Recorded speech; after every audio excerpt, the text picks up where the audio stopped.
Welcome to another episode of If You Ain't Laughing, You Ain't Living podcast. I am your host, Comedian Doc, and I just came to journey with you today about a couple of things.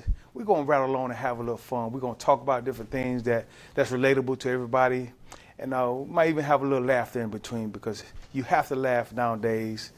It's so important. But I was thinking of several things. One thing about me, let me share with you all who I am. I am a person that loves to inspire, to uplift and motivate people on any level that I can. I'm also a person that literally loves everyone. I don't have a favorite color. I don't have a favorite genre of people. I just love people. So therefore, I love sharing to all people. And I know there's so many different things that's relatable to us that we have no idea if we just take the time to get to know each other. I was thinking about how important it is for us to leave room for error in your daily routine. You know, you have to leave room for error. And the reason why I say that, and I share this with people, because I think it's important not to set yourself up for failure. Sometimes we can get so certain that we are in control of our day, we are in control of our situation, we are in control, total control of how our life is going to go. And that's so far from the truth. Because when you have that type of mentality and you feel as though you govern your entire life, your entire program, and the first time something happens that offsets your thought process, it puts you in a traumatic state of mind, and it can offset the way you operate with your family and how you deal with other people. So I want to kind of just get you to understand to leave a little room and error in your daily routine, in your program. You know, if you got it lined up from A to Z every single day and it goes just the way you planned it, that's a great day. But if you have it lined up and when you get to letter N, something went wrong, you had a flat tire. A flat tire can literally throw off your entire day and how you interact with whatever it is that you do and the people that you do it with, because you didn't leave room for error. So I often tell people, always leave a little room just in case something don't go the way you planned it, because that flat tire can actually happen. It happened to me last week on my way to the studio. Woke up thinking I had my day planned, and I got dressed and I go outside and my truck is sitting like a lowrider, and I had to deal with that. It offset my entire schedule, but because in my mind I left a little room for anything to happen that could possibly offset the way I have things planned. It didn't bother me mentally. It didn't affect me emotionally. I just jumped right into trying to rectify the problem. I made contact with the people I had to deal with, and this is what we have to do. So I see it very often, and some of you can relate to what I'm saying, because some of us just think we have total control of our being, and we don't. I'm sorry if that's a bit of bad news for you, but you might as well hear it from me. You do not have control like you think you do, and I really want you to start taking a look at that, because the moment that God comes and visits you and reminds you of that, it may not be so comfortable to remind you that He is in charge of everything. He just allows us to do a lot of things that we want to and that we ask of. But just remember, you're not in control. You kind of coasting along and navigating and doing what He allows you to do. Sometimes when you also be advised and to let you know that also when I say leave room for error, I mean on your job, in your house, with the children, in church, and anything that you do, leave a little room that could that would probably make you scratch your head and take a second look. I had a situation, and I live by what I say, so I always leave some room for something not to go the way I planned it. And I'm glad I do that, because I had something recently happen to me. I don't quite understand it, didn't understand it, still don't understand it. However, I walked away from it perfectly fine, simply because I know I'm not in control, and I leave that little space for something that could possibly not go the way I want it to go. And that helped me jump right back into being in a good space, so I don't have a negative energy or with other people, because you're still gonna interact. So you don't want to have to come home to your wife and you fussing and Your children can feel it. You fussing at them, and really it's all because of what happened to you earlier. So my experiences reminded me of how important it is to follow what the scripture says about being steadfast and immovable. That's so important to plant your feet and know that what you believe in and who you believe in. And when you operate in that space, on that level, it's so much peace come along with that when you obey that operation steadfast. Even though it's not going the way I wanted to, I still trust in you, God. Even though I didn't get the promotion, I still thank God for a job. So those kind of things are what I'm talking about. Also, since we're talking, I just want to kind of remind of people that's over 50. I want to have a conversation with you for a second. If you're over 50 years old and you look as good as I do, you may look good, but your body may be a little bit different than what you think it is. If you're over 50, just remind yourself that you're over 50, and you may look good and you might be in a decent shape, but just don't get out there on the football field with them little 20-something-year-old guys, and because it's gonna be a problem. It's gonna be a EMS situation. It's gonna be a hospital visit situation. If you get out there and you try to get on the defensive line with these young, strong studs. You was once a strong stud, but you're not now. You're an old stud. And you need to stay in your old place. So they got a line for the young ones, and they got a line for the old ones. I'm encouraging you, don't get on that young line with that, oh, I got you, oh, I can handle it. I used to do that. Because what's going to happen is they're going to carry you in one EMT truck, one paramedic vehicle, then they're going to carry your body in another one. That's how bad it's going to be, because you just can't. When one of them young boys hit you with that new strength that they got a new strength out there for these young. You see it on TV, these football teams, these young kids are animals. They born 5'2". They come out, their mama won 113, 114 pounds. So don't put yourself in a position to think that you can D up against one of these young boys. Same thing in this sport. A lot of men like sports. A lot of men like boxing sports.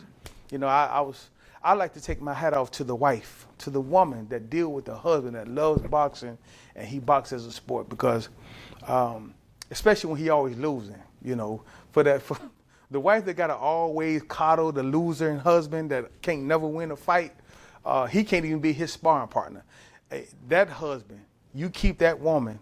Because every time you come home and she can't see your eyes, and she got to nurture them big lumps on your head, and she's still trying to tell you, baby, it's going to be okay, you keep that woman, because Doc is here to tell you it ain't going to be okay. You keep on letting them people beat you upside your head, and you keep coming home with your eyes swollen up and your lip hanging so far down, and you got to wait 3 weeks just to recoup, just so you can get ready for the next fight. I don't want to hurt your feeling, because you used to look good, but we really ain't seen your real face in about 12, 13 years, because you still think you can box. Well, somebody should have told you can't box, but you're a good punching bag. I mean, you're real good because you don't really bob and weave like you're supposed to. Therefore, the contact keep hitting you. I just want to tell you, let's find another hobby, because it's time to get at a break while your membrane's still working. And your wife, she getting tired. She done ran out of Band-Aids and peroxide. She tired of getting alcohol, cotton swabs. She just tired of it. She want to just hold her husband. She want to see your real face. She want to talk to you with your head not swollen, and she tired of the bills coming in, and you still thinking you can box. So these are just some of the things that I want to share with you about not doing. I mean, stay in your lane. Now, if you were that guy and you in your 50s and you got it, then let's just see how you can use it. But just remember, you heard it here on If You Ain't Laughing, You Ain't Living. Doc tried to tell you, stay in your lane.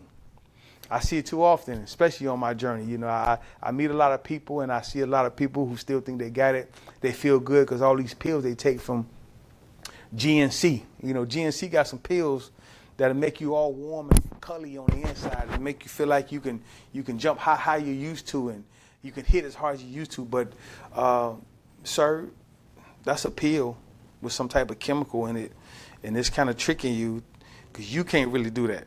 The pill just designed to make you feel like you can. So I hope I ain't hurting nobody's feelings today, because this is not a sensitive comedy podcast. This is the real. If you ain't laughing, you ain't living. Stay away from GNC, because when you start getting real hot inside and you feel like you can jump through the roof and you go out there and playing basketball and you jump up and try to grab a goal and your hand gets stuck at the bottom of that net and you break 2 or 3 fingers, that should be a little warning sign that you weren't supposed to jump anyway. Your jumping days is over. You 57 years old, man, and you still wearing Converse when you was in high school. They got Jordans now. Why are you still playing basketball in Converse? They don't even make Converse no more like the ones you wear. So just this is stuff I want to help you with because I love helping people. You know, so many things I think about that can help us. And in light of everything, just remember to stay in your lane. That's all I'm saying. And it's short, stay in your lane. As we get older, we have groups of people that we're supposed to grow with as we get older. We're supposed to help the young generation of people. And we're supposed to kind of be in our lane with our older folks because we're growing together, systematically, generation by generation. Stop visiting that generation that came 2 generations before you. Don't skip 2 generations and go back and try to hang out because they're going to lose you. Before you know it, they're going to have your Social Security check, your retirement check, your welfare check, your check card, anything with a check, they're going to have it because they're super smart. And you just 10,000 steps behind them. So I'm trying to help you today. And I know it's humorous because it is. It's funny that the fact that you think you're young. You dyeing your hair, you slicking it back with the Elvis Presley look. You got the sideburns, the Elvis Presley sideburns, which no disrespect to Elvis. I like Elvis, but I'm just saying his sideburns left when he left. So he's got to kind of leave that alone. And it's a new thing going on out here in the world, you know. It's a lot. It's a lot changing out here in the world. You know, and I want you to all to find something to laugh at, though. I want you to find your way to laugh at something because it's so important to laugh. Because I found something fun to laugh at all the time. Like, if you're that person that's wearing a face mask, if you got on one of those COVID face masks, and you ride in the car by yourself with that face mask on, something wrong with you. Like, you don't even need to be, like, something wrong with you because you shouldn't be in your car by yourself with the windows up with a face mask on. I think, like, you're pretty safe by yourself unless you might get COVID from your own self. I don't really know if that makes sense or not. But when I see that, I kind of scratch my head because I literally see people still with masks, and that's fine. You do what you need to do to protect yourself. But if you by yourself, all by yourself, you don't really need to wear a face mask. I don't think so. Again, unless you're trying to protect yourself from yourself. You know, life is full of embarrassing moments. I've had my share. And I'm going to share a couple with y'all because I'm transparent today. Have you ever went to somebody's house and, you know, they invited you over for dinner, but you got to use the bathroom? And when you go to the bathroom, and whatever business you take care of in the bathroom, you just got to take care of business. But then they toilet gets stopped up and about overflow. They toilet like right to the edge, but you don't want to embarrass the family because everybody out there and you can't find a plunger. Now you got some stuff spinning around in the toilet. You praying that it just go down a little bit. I mean, that ever happened to you? Because it happened to me. And in that moment, I was like, wow, I don't want to bring, like they invited us over for dinner. I don't want to bring them in the bathroom with me and see what I had before I came over here to eat again. I mean, it just wasn't a good look. But thank God for the power of prayer. Because you watch that water. You watch the water hoping it go down just a fragment a little bit. What do? Do you flush it again? Do you flush the toilet again and just know it's going to overflow? Now you got a bigger mess than you ever imagined. Or do you just pray and just wait? So, you know, while you sit in the bathroom for an hour and 20 minutes and everybody ate dinner, went outside and played, you still looking at this stuff spinning around, hoping to go down. Sooner or later, you're going to have to address it. That's just one of the things that happened to me. And I'm not ashamed to say that. And it might happen to you, so don't be talking about me. Because one day you might be trapped in your friend's bathroom and some stuff spinning around and you about to overflow the toilet. That's so embarrassing. They'll never invite you back. Let's just say that. Things that just sometimes just can embarrass you. You know, like, I want to say this to all the people who are older. If you're older and you don't have no teeth, that's fine. What I would love for you to stop doing, because it's kind of throwing me off a little bit, is please stop walking around with that toothpick in your mouth. You ain't got no teeth, so I don't even understand why you walking around with that toothpick. You can't, ain't nothing you can do with it. I don't know if that's just a habit, and if it is, okay, I got you. But if you're trying to pick something out your gum Yeah, you don't need to visit a dentist. You need to visit a mental health specialist because you are really confused if you think you're going to dig some meat out your gums. That's just some of the stuff that's coming off the top of my head that I be thinking about. I want to just share that with you because I care about you and I love you and I want you to laugh because if you ain't laughing, you ain't living. So if this has helped you in some type of way, please tap into the station. Enjoy yourself. Share with your loved ones. Invite them to come over and watch this comedian doc on this If You Ain't Laughing, You Ain't Living podcast. And tap in. You can always reach me on email, Jermaine, Jermaine, the number 1, right, WRIGHT, 73@gmail.com if you want to contact me. I do stand-up comedy. I am a clean comedian. By all means of the word clean. I am a clean comedian. And if you're looking for someone to come to your town, your city, your state, and make your church laugh, make your family laugh, I do weddings. Funerals is something new for me because I don't think there should be a comedian at a funeral. But, you know, if you want it, I bring it to you. So, that's a joke. That's a joke. But you never know, depending on how much you want to spend. Because, I mean, if you want to spend that kind of money, I might wake them back up with the jokes because we're going to have a good time.